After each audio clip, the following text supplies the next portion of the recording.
राजनगर के महल में एक चोर था जिसने एक कीमती माणिक चुरा लिया था।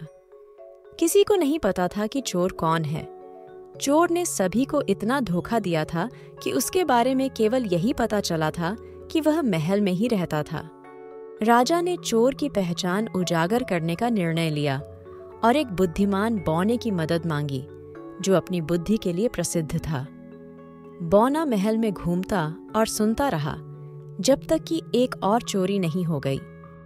अगली सुबह बुद्धिमान बौना ने सभी महल निवासियों को एक कमरे में एकत्रित किया। उन्होंने सुबह भर उनका निरीक्षण किया और दोपहर के भोजन के दौरान उन्होंने उनसे एक एक कर पूछना शुरू किया कि उन्हें चुराए गए गहनों के बारे में क्या पता है। ऐसा लग रहा था कि इनमें से कोई भी चोर नहीं था। हालांकि अचानक एक माली खांसने लगा। उसकी धड़कन तेज हो गई और वह कराहने लगा और आखिरकार वह फर्श पर गिर पड़ा। बौने ने चतुराई से मुस्कुराते हुए समझाया कि उन्होंने जो भोजन किया था उसमें जहर था और इस जहर का एकमात्र प्रतिषेधक उस माणिक में छिपा हुआ था जिसे पिछली रात चुराया गया था। उन्होंने यह भी खुलासा किया कि कैसे उन्होंने कुछ दिनों पहले कुछ नकली माणिक की अदला बदली की थी। उन्हें उम्मीद थी कि केवल चोर ही अपने जीवन को बचा पाएगा, क्योंकि जहर तुरंत काम कर रहा था। खांसी और कराह पूरे कमरे में फैल गई और सभी डर गए थे।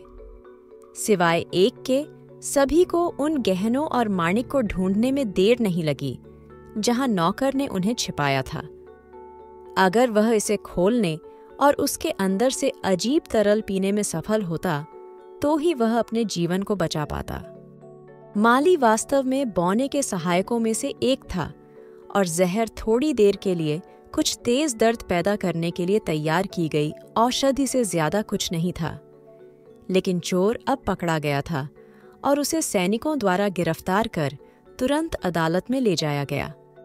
राजा ने आभार व्यक्त किया और उदारता से अपने बुद्धिमान सलाहकार को पुरस्कृत किया।